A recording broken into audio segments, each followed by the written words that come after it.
40 நாட்கள் வேதாகம ஆச்சரியங்கள். ஒவ்வொரு நாளின் நிகழ்ச்சியின் நிறைவில் 5 கேள்விகள் அந்த நிகழ்ச்சியிலிருந்து கேட்கப்படும். நீங்க சரியான பதிலை கண்டுபிடித்து எங்களுடைய வாட்ஸ்அப் எண்ணுக்கு அனுப்பி வைங்க. இந்த 40 நாளும் 40 எபிசோடையும் பார்த்து சரியான பதிலை எங்களுக்கு அனுப்பி வைக்கக்கூடிய நபருக்கு சிறந்த பரிசை உங்களுக்கு அனுப்பி வைக்க குழுவாக திட்டமிட்டு இருக்கிறோம். ஆமேன். 40 நாட்கள் சிலுவையின் ஆச்சரியங்கள் இன்னும் அருமையான தலைப்பின் கீழாக ஒவ்வொரு நாளுமே நம்ம வேதாகமத்துல இருந்து ஒரு ஆச்சரியமான பாடத்தை படித்து கொண்டு வந்துட்டு இருக்கிறோம்.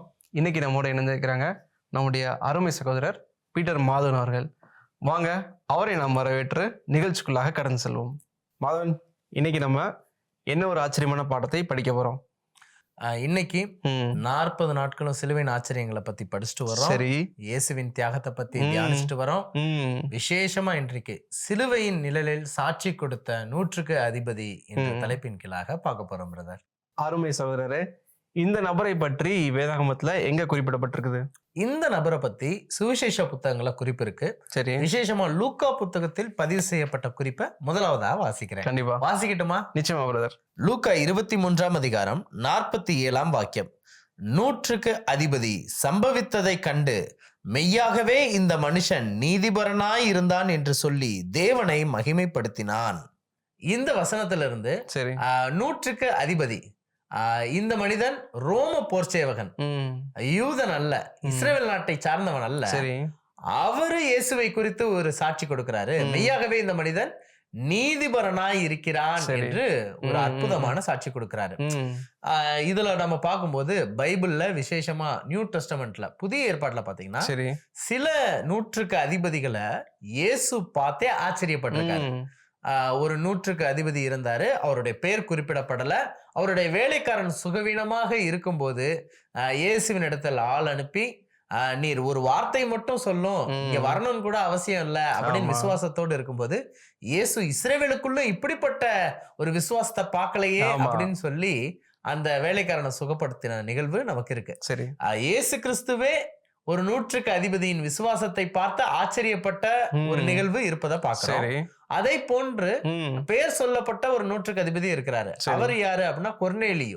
இந்த கொர்நேலியு தான தர்மத்தை மிகுதியாய் செய்து வந்த ஒரு நபர். அவருடைய தான தர்மம் பரலோகத்தே எட்டினது என்று தேவதூதன் சொன்னதையும் பிற்பாடு இயேசுவை விசுவாசத்தோடு குடும்பத்தோடு ஏற்றுக்கொண்டதை நாம் பார்க்கிறோம். இந்த 2 100க்கு அதிபதியும் பாத்தீங்கன்னா இயேசுவால் பரலோகத்தினால் கவனம் ஈர்க்கப்பட்டவர்கள். இயேசு பார்த்து ஆச்சரியப்படுறாரு, பரலோகம் பார்த்து ஆச்சரியப்படுது அப்படிங்கறத நம்ம பாக்குறோம்.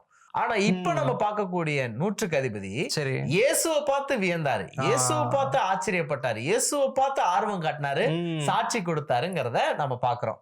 இதுதான் இந்த 100க்கு அதிபதியின் ஸ்பெஷாலிட்டி, தனித்தன்மை அப்படின்னு நம்ம பார்க்கலாம். பிரதர், ரொம்ப ஆச்சரியமான காரியங்களை சொன்னீங்க மாதவன். எனக்கு இதுல ஒரு கேள்வியும் வருது.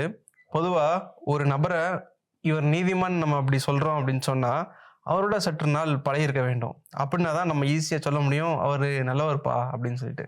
ஆனா இந்த மனிதன் எப்படி ஆண்டவரை பார்த்த உடனே, அந்த சிலுவையின் காட்சிகளை பார்த்த உடனே மெய்யாலுமே இவர் நீதிமான் அப்படின்ட்டு சொல்றாரு? இவரு ஆண்டவர் இயேசு கிறிஸ்துவோடு பழகுவதற்கான வாய்ப்பு கிடையாது. சரி, ஒரே அனுபவம் சிலுவையில அவரோடு கடந்து செல்லக்கூடிய அந்த சில மணி நேரங்கள் மட்டும்தான். ஆனா அந்த சில மணி நேரங்களில் நடந்த நிகழ்வுகள் அவருடைய இதயத்தில் இவர் நீதிமான் என்றும் தேவனுடைய குமாரன் என்றும் ஒரு சாட்சி கொடுக்கும் அளவிற்கு ஆக்கியிருக்கு.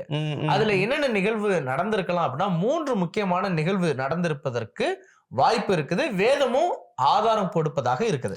முதலாவது விஷயம் என்ன அப்படின்னா, பொதுவா சரித்திர ஆசிரியர்கள் இவ்விதமா கூறுறாங்க, அந்த சிலுவையில அடிக்கப்படக்கூடிய நபர்கள் மிகவும் மோசமான, துன்மார்க்கமான, கொலைகள் புரிந்த, திருட்டு களவு செய்த குற்றவாளிகளை தான் அவங்க என்ன பண்ணுவாங்கன்னா சிலுவையில அறைவாங்க. அப்படி சிலுவையில அறையும் போது வலி தாங்க மாட்டாம சிலுவையில அரைஞ்சவங்களையும் அவங்களுடைய குடும்பத்தாரையும் சபிப்பது வழக்கமா இருக்கும், கர்ஸ் பண்ணுவாங்க. ஆனா இயேசு சிலுவையில அறையப்பட்ட போது தன்னை சிலுவையில அறைந்தவர்களையோ சுற்றிலும் கேலி கிண்டல் செய்த பரியாசம் பண்ணின நபர்களையோ அவர் என்ன பண்ணல, சபிக்கல.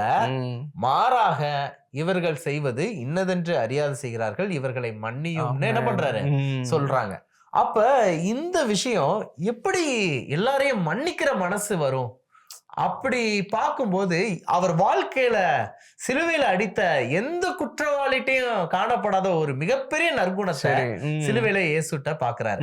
அப்ப எப்படிங்க மன்னிக்கிறதுக்கு மனசு வருதுங்கிறது, அப்ப நிச்சயமா இந்த மனிதன் நீதிபரன் தான் அப்படின்னு சொல்லி அவருடைய மனதில் இது ஒரு காரியம் ஆழமாக ஒரு சாட்சியை ஏற்படுத்துது. இது முதல் விஷயம். இரண்டாவது விஷயம், ரொம்ப விஷயங்கள் அவர் கவனிச்சாரு.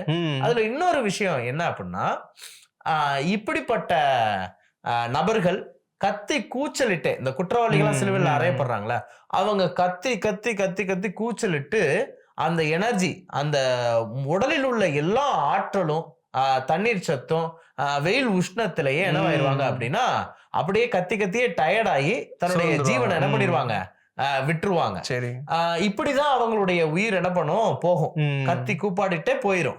ஆனா இயேசு கிறிஸ்து தன்னுடைய ஜீவனை எப்படி விட்டாருங்கிறதையும் இவர் பார்க்கிறார்.